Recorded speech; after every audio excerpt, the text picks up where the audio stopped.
Vedanta Swamin iti namine Namaste Saraswate Deve Gauravani Pracharine Nirvisesha Shunyavadi Paschatya Deshatarine Jaya Sri Krishna Chaitanya Prabhu Nityananda Sri Advaita Gadadhara Srivasa Adi Gaura Bhakta Vrinda Hare Krishna Krishna Krishna Hare Hare Hare Rama Rama Rama Hare Hare Om Namo Bhagavate Vasudevaya Om Namo Bhagavate Vasudevaya Om Namo Bhagavate Vasudevaya. Hare Krishna. Today we'll be discussing from Bhagavad Gita as it is, chapter 2, text 6. न चैतद्विद्मः कतरन्नो गरीयो यद्वा जयेम यदि वा no जयेयुः यानेव हत्वा न जिजीविषामः तेव स्थिताः प्रमुखे धार्तराष्ट्राः. So Arjuna continues to reply to Krishna's chastisement, saying, O Krishna, etat na vidmaha, we do not know. What we do not know. Kataran no gariyo yadva jayema yadivano jayayuhu. Which is better? Kataran no gariya. Gariya means better. What is better in these two options? Yadva jayema yadivano jayayuhu. Whether we should fight and win or we should be conquered by them. And Yaneva hatva na jijivishamaha. Let's say if we win, that means we would have had to kill them. Yaneva hatva. In that case, it's not worth living. Na jijivishamaha. Why? Because our spoils will be tainted by blood, as he said in the previous verse. Blood tainted enjoyment. Or there won't be anybody to see our enjoyment. The sons of Dhritarashtra, all these relatives, they're all standing. And if we kill them, there is no enjoyment. Either to show off or they are after all our relatives. Yaneva hatva na jijivishamaha te avasthitaha. And they're all standing before us to be killed. Pramukhe dhartarashtraha. In the front, the sons of Dhritarashtra. So you see, Arjuna had these choices. To fight and not to fight and go to begging. These are the two choices he had. Say if we had taken the first choice, say he fought and won. Then his enjoyment is tainted by blood. People would tell that these people are enjoying after killing their own relatives. For their kingdom, they went to extreme and they spoiled all the family traditions and all of that. And moreover, these people are not there to see their opulence. So it is not enjoyment at all. Or it's a defeat. Even if they won, it will be a defeat. Say if we had fought and lost. So in the first choice, say if he fought, that was his first choice, and won, that was also defeat. And if he fights and loses, that is also defeat. Anyway, he lost. And if he did not fight and go to begging, that is also in one sense defeat, because people would scorn his ability as a Kshatriya, as a coward, even though they won't understand his mindset. And he'll be feeling bad for letting Krishna down. So you see, either any choice he takes, to fight or not to fight, he saw a lose-lose situation. So usually we say win-win situation. Whatever happens, it's a win-win for us. But here quite the opposite. Arjuna is seeing a lose-lose situation. And many times the similar situation arises in our life also.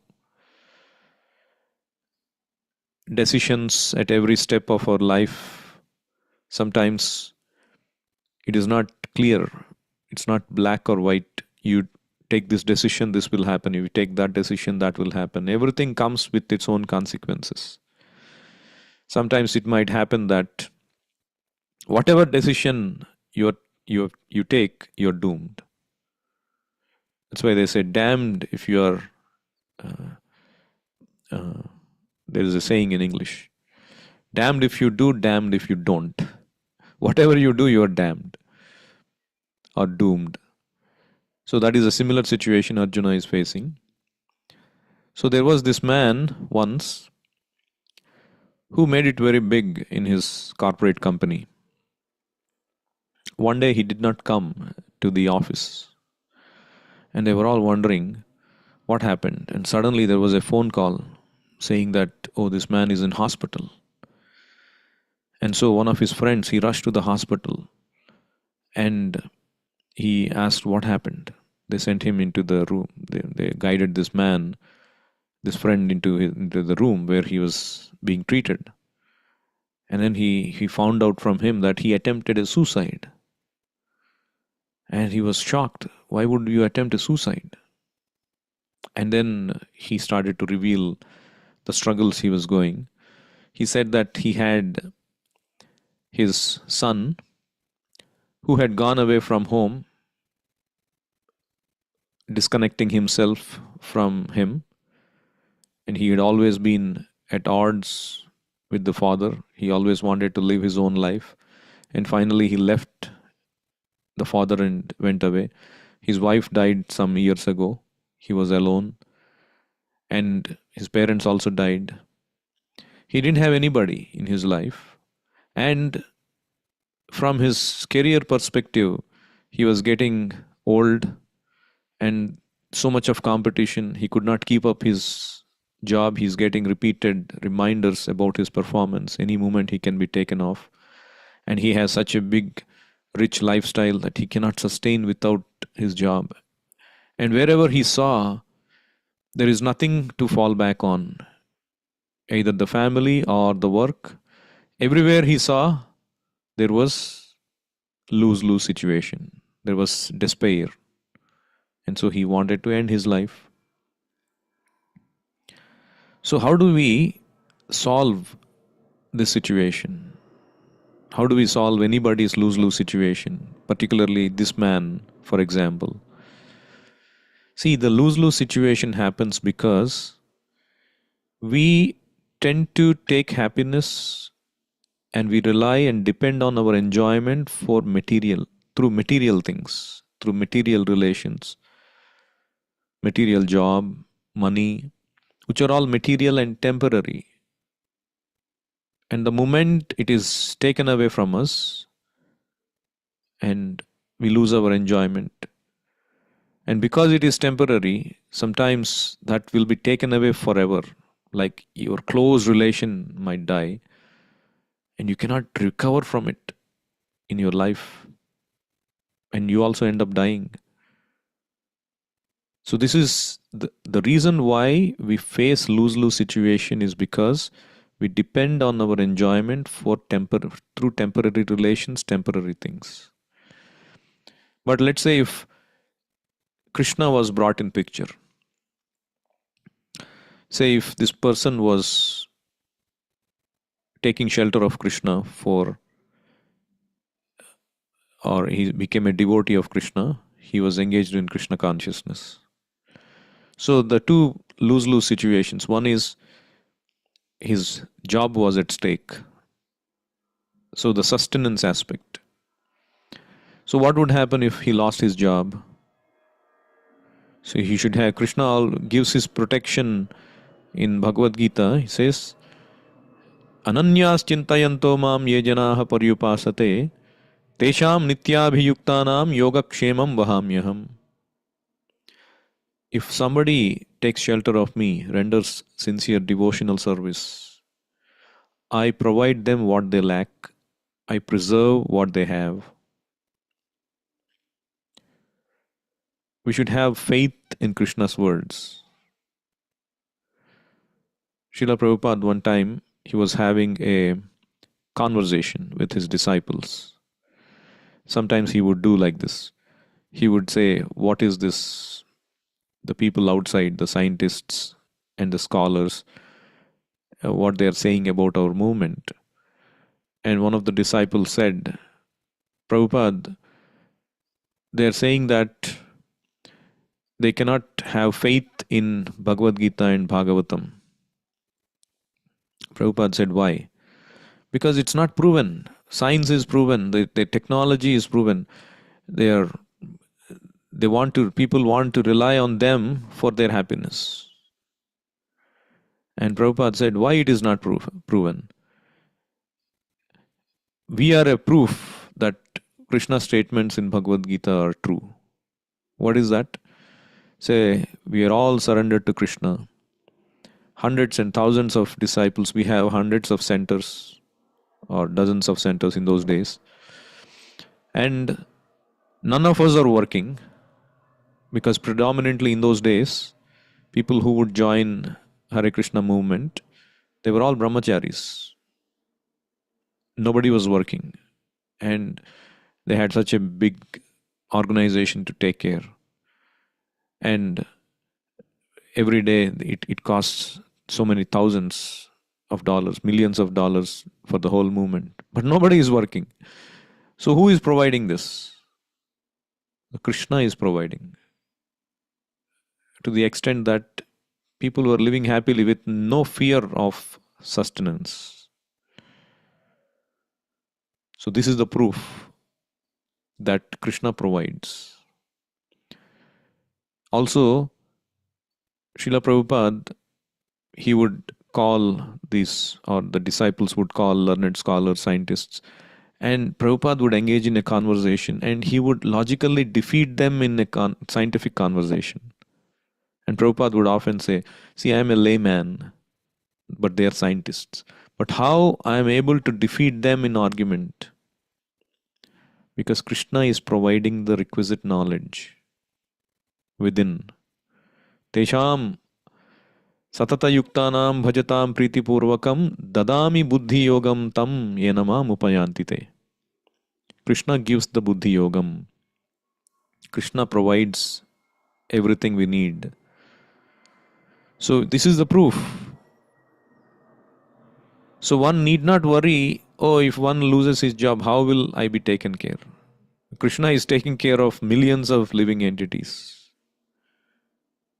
Like Prabhupada says often, in the forest, an elephant eats pounds and pounds, hundreds of pounds of food for just one breakfast, one meal. And you put a hole in one of the walls, there will be hundreds of ants and insects, small germs, and how each of them is being taken care. So will Krishna not take care of his dear devotee? So our livelihood should never be a question. And this person might say, "Okay, how about my relational happiness? I don't have anybody." Srila Prabhupada's own life you take. When he left his family, he had nobody. All the family, he had his own children, sons, daughters, wife, everybody. Actually, before he left, they were also not very eager to be connected to him because of his involvement in Krishna consciousness. His family life was not that of roses. So he gave up everything. He lost his business, family, everything. But then after he started the movement and the disciples started to come, he said, "I lost my own sons and daughters, but Krishna sent so many sons and daughters in the form of my disciples." There was another great devotee, Acharya, called Bilvamangal Thakur. So this Bilvamangal Thakur's story is very, very inspiring. He is from a South Indian Brahmana family. Even though he was from a Brahmana family, he was from a rich background. So he, because of some past habits and association, he was into illicit relation with a prostitute.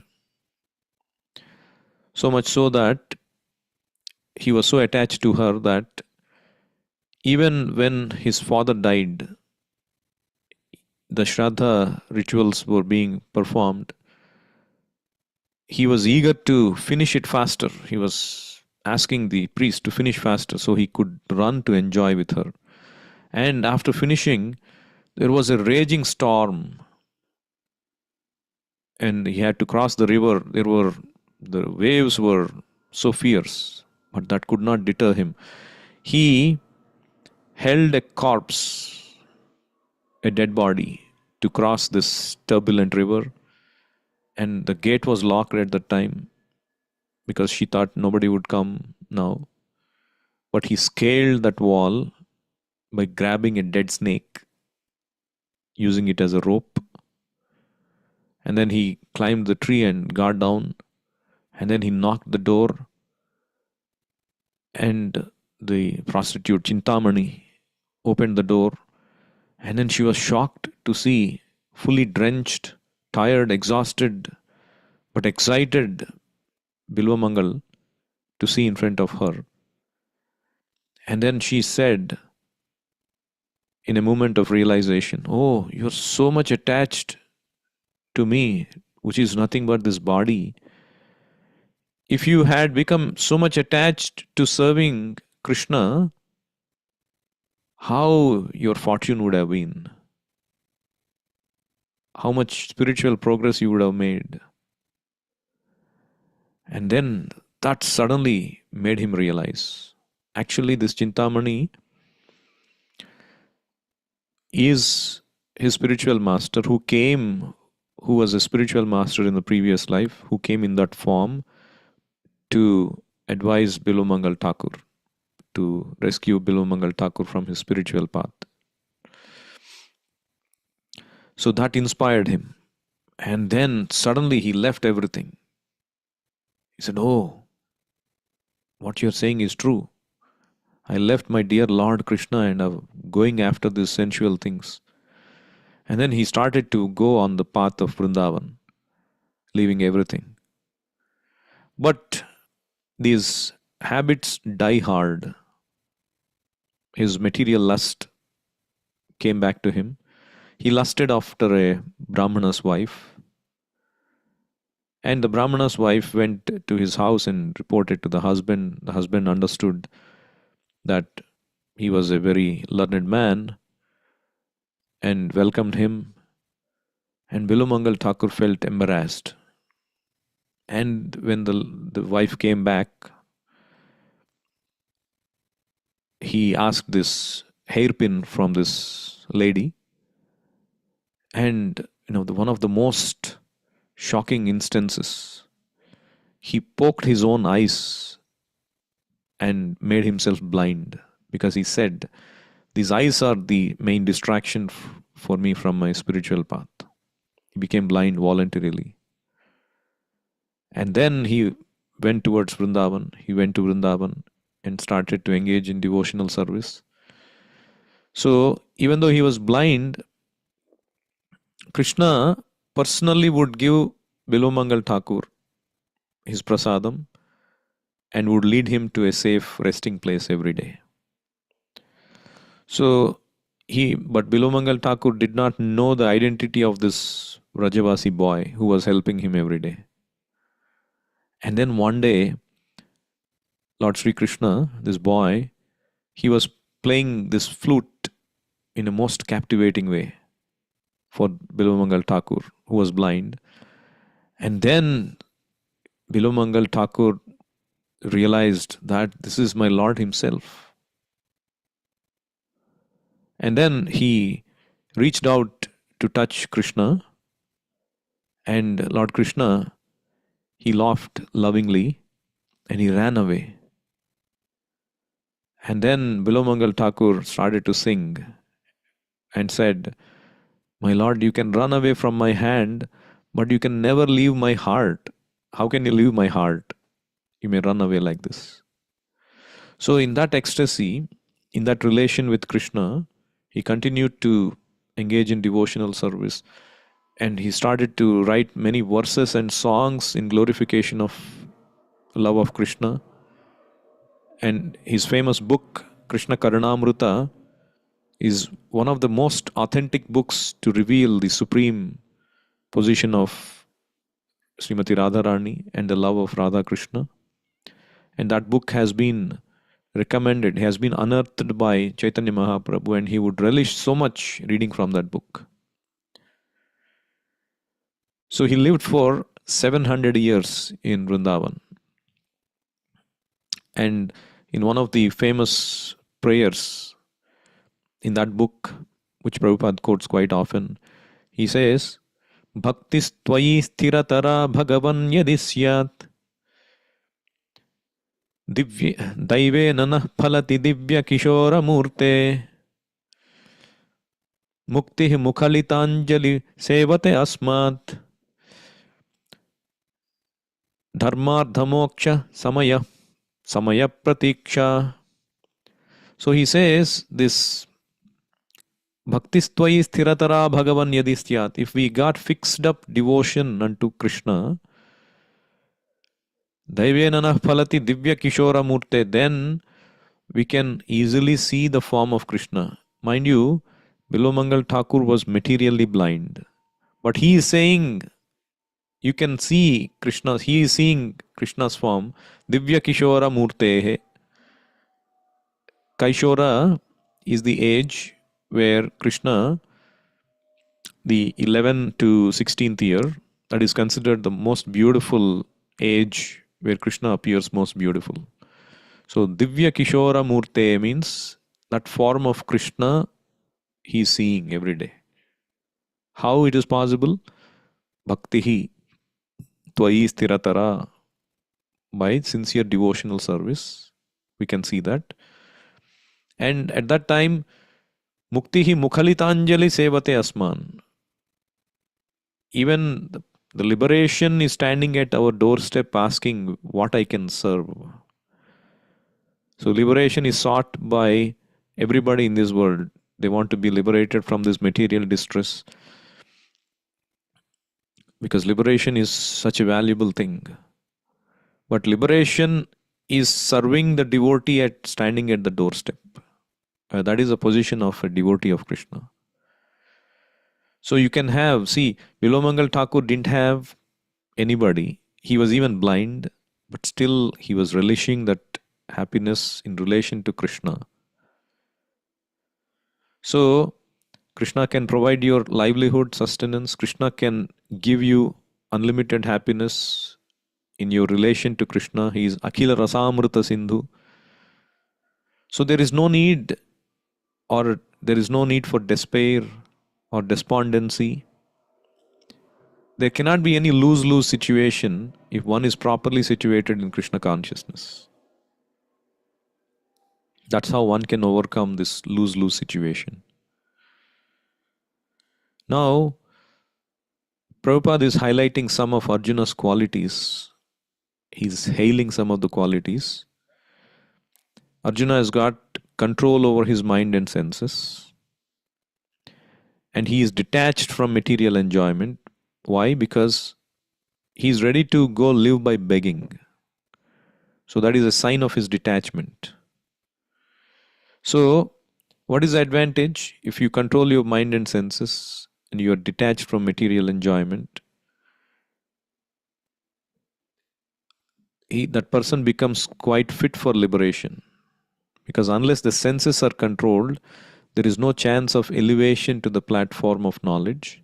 And without knowledge and devotion, there is no chance of liberation. Some days ago, one person came. He was practicing Krishna consciousness for some time. And he was asking me, "Prabhu, I am not able to overcome my habit of drinking tea. I have to drink tea so many times in the day. And I asked him why. No, he said, oh, the reason is firstly, I'm addicted to it.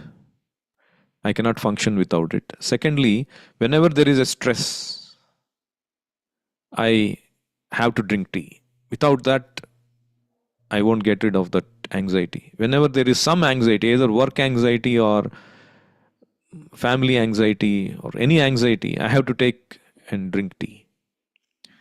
See, typically, if you are not controlled in your mind and senses, then we will go into intoxication for release of our anxiety. If one does not have higher taste, he will fall back to lower taste. There has to be some release, isn't it? If you are in anxiety, people either smoke or resort to some kind of intoxication. You name it, whatever it is, everybody has that one release. That's what they think will give them happiness. So material means. But the advantage, if you control your, like Arjuna, he was also in anxiety, but he didn't resort to any intoxication, isn't it? He resorted to going to Krishna. So if your mind is controlled, if you have faith in Krishna, you will go to Krishna. If your mind is not controlled, if you have faith in tea, you will go to tea or whatever it is. So then how to get out of that situation? By the higher taste of Krishna consciousness. It takes time. By the power of chanting Hare Krishna, Hare Krishna, Hare Krishna, Krishna Krishna, Hare Hare, Hare Rama, Rama Rama, Hare Hare. The whole process of Krishna consciousness, the association of devotees, the deity, the prasadam. But one has to stick to it. Like there is Ekadashi, for example, once every 2 weeks. Why we do it? Scientifically also there is a reason, because our mind is saying you eat, our tongue is saying you eat, but you are controlling. You are exercising your control. You are becoming strong in your sense control. Because at the time of death, your senses become so restless. You cannot think of anything properly. Unless you practice sense control, how can you think of Krishna at the time of death?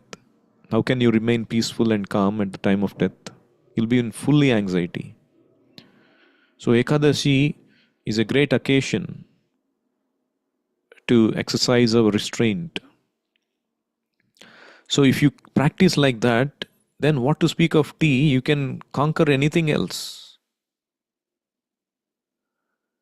And so Prabhupada says, because of these qualities, Arjuna is quite fit for liberation. He's got control over his mind and senses. He's detached from material enjoyment, and he has faith in Krishna. Therefore, he is quite fit for liberation. So I'll stop here. Anyone has any questions or comments, you can unmute yourselves or ask in the chat window.